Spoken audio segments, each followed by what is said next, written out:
کہ یہیں پر سنت کے ساتھ فرض بھی ادا ہو جائے، فرض اعظم ادا ہو جائے، اور بتا دیا جائے نکاح جب ہے جب ایمان بچے گا تو نکاح بچے گا، ایمان نہ بچا تو نکاح نہیں بچے گا۔ تو پہلے اس کی فکر کرو کہ نکاح کرنے کے ساتھ ساتھ نکاح بچتا کیسے ہے۔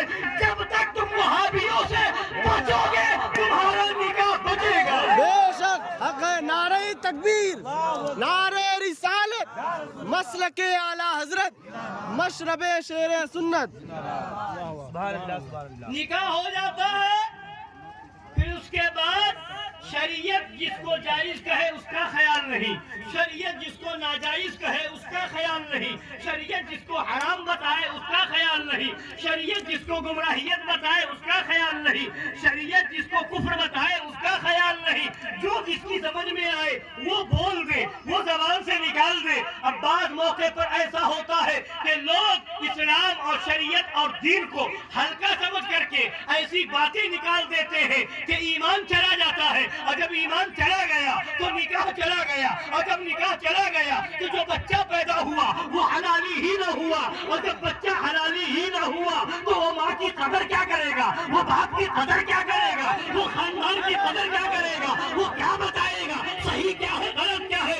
اس لیے سن لو، جب بچہ سنی ہوگا وہابیوں سے دور ہوگا تو اس کا بچہ حلالی ہوگا، اور جب وہابیوں میں رشتہ ہوگا دیوبندیوں سے رشتہ ہوگا تو بچہ حلالی ہو ہی نہیں گا۔ بے شک حق ہے۔ اللہ اکبر، یا رسول اللہ، زندہ باد، زندہ باد، زندہ باد، شیر کی للکار ہے۔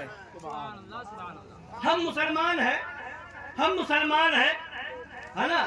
تو جب نکاح کے موقع پر خرافات بھی لوگ کرتے ہیں اور نہ جانے کیا کیا حرکتیں کرتے ہیں، اور ساتھ میں سب سے بڑھ کر کے یہ کہ وہابیوں کو بھی بلا لیتے ہیں، دیوبندیوں کو بھی بلا لیتے ہیں، تو جب شروعات ہی غلط ہوئی تو پھر انجام صحیح کہاں ہوگا؟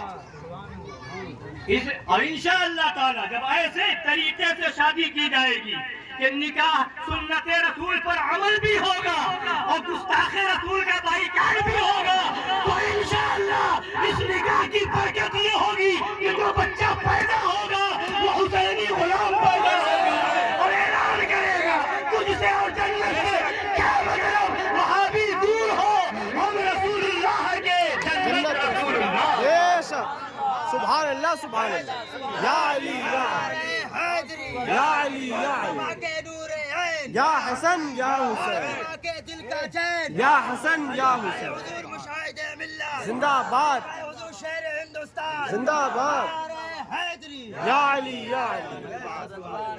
اس لیے سن لو، نکاح سنت ہے، وہابیوں سے بچنا فرض ہے۔ بے شک، فرض پہلے ہے، سنت بعد میں ہے، تو سنت پر عمل کرنے سے پہلے فرض پر عمل کرو، بے شک، ہے کہ نہیں؟ اب سنیے ایک مسئلہ آپ کو بتاؤں، نماز میں سنت بھی ہے، فرض بھی ہے، واجب بھی ہے نا؟ کچھ نمازیں فرض ہیں، کچھ واجب ہیں، اور کچھ سنت ہے، اور کچھ نفل ہے کہ نہیں؟ فجر میں 2 فرض ہیں، ظہر میں 4 فرض ہیں، عصر میں 4 فرض ہیں، مغرب میں 3 فرض ہیں، عشاء میں 4 فرض ہیں اور 3 واجب ہیں، وتر واجب جی، ہے نا؟ اور باقی سب نہ تو سنت یا نفل۔ اب بیٹھے ہیں قاری حضرت اعتبار علی صاحب قبلہ، حضرت قاری غلام ربانی صاحب قبلہ، آپ کے امام صاحب، قاری صاحب، سب علماء کرام موجود ہے، پوچھئے، سنیے گا غور سے، یہ سنتیں کیوں ہیں، یہ نفل کیوں ہے؟ تو فرمایا گیا یہ اس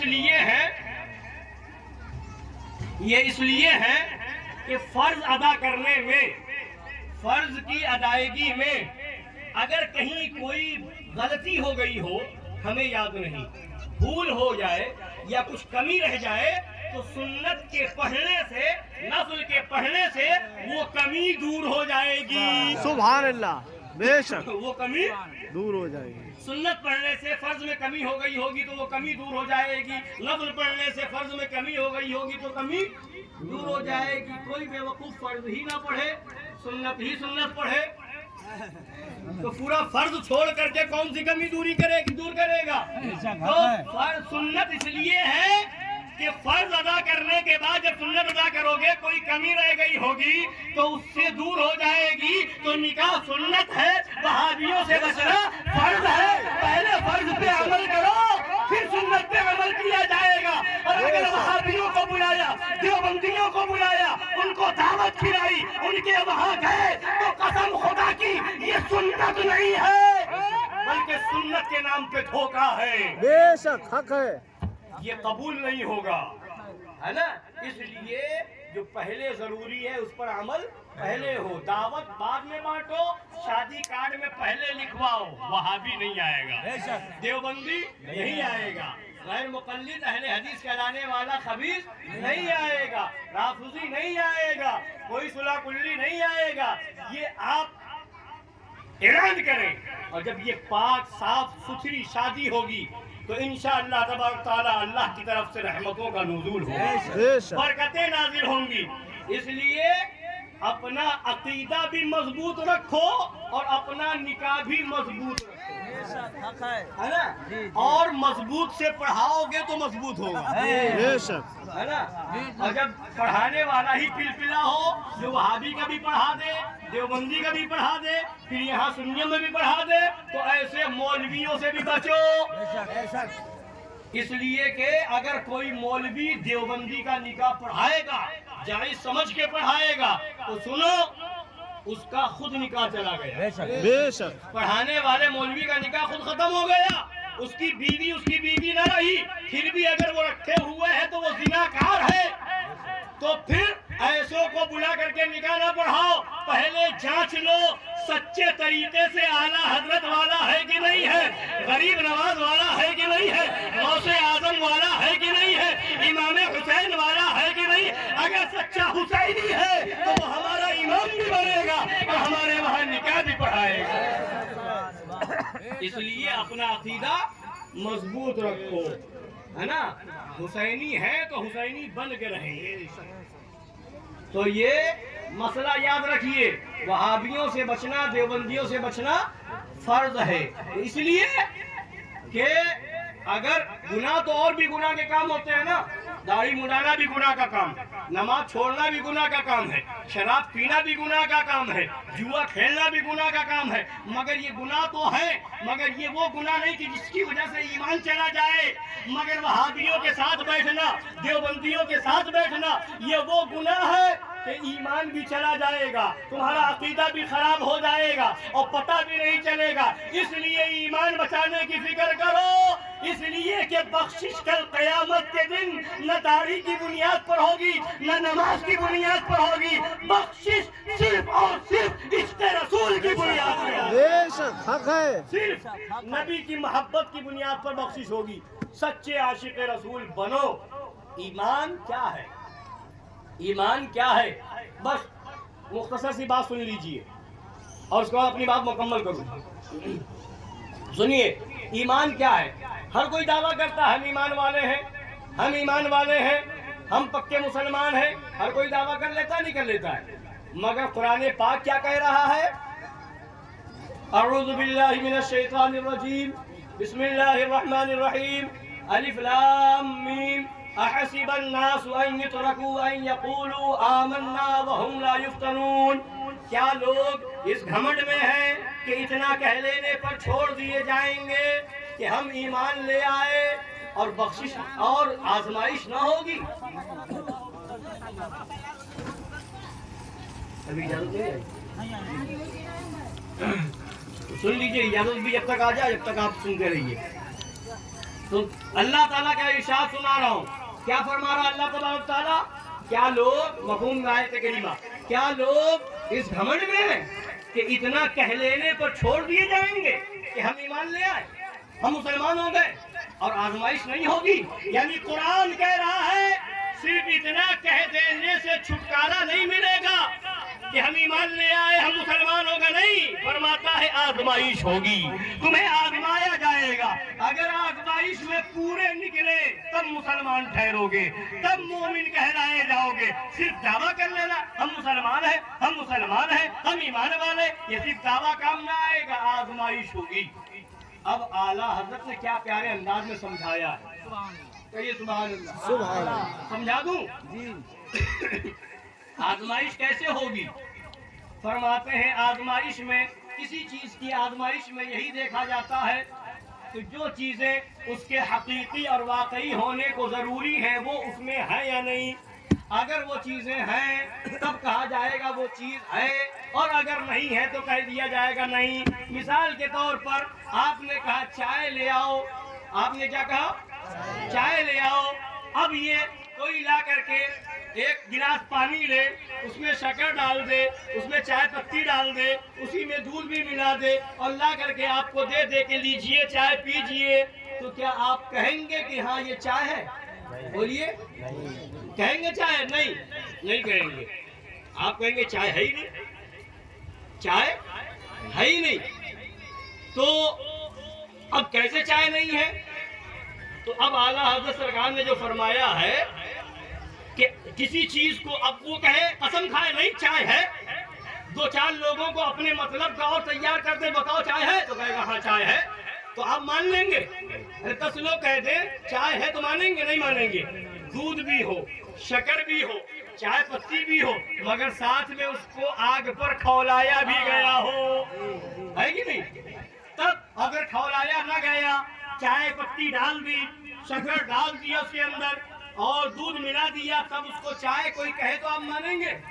10 لوگ کہے کہ نہیں چائے ہے، مانیں گے؟ 100 لوگ کہہ دیں کہ چائے ہے تو مانیں گے؟ یا پورا گاؤں کہے نہیں چائے ہے تو مانیں گے؟ نہیں مانیں گے۔ کیوں؟ آپ جانتے ہیں کہ چائے اس کو نہیں کہا جاتا۔ تم پورا گاؤں نہیں پوری دنیا کو لے جاؤ کہ کہے چائے ہے، ہم مانیں گے نہیں، چائے ہے ہی نہیں۔ کیوں؟ چائے ہونے کے لیے ان سب چیزوں کے ساتھ ضروری ہے کہ اس کو آگ پر کھولایا بھی گیا ہو۔ اب جب یہ سب چیزیں ڈال دی جائے، آگ پر کھولا دیا جائے، اس کے بعد لایا جائے، تب آپ کہیں گے چائے ہے۔ تو پتہ کیا چلا؟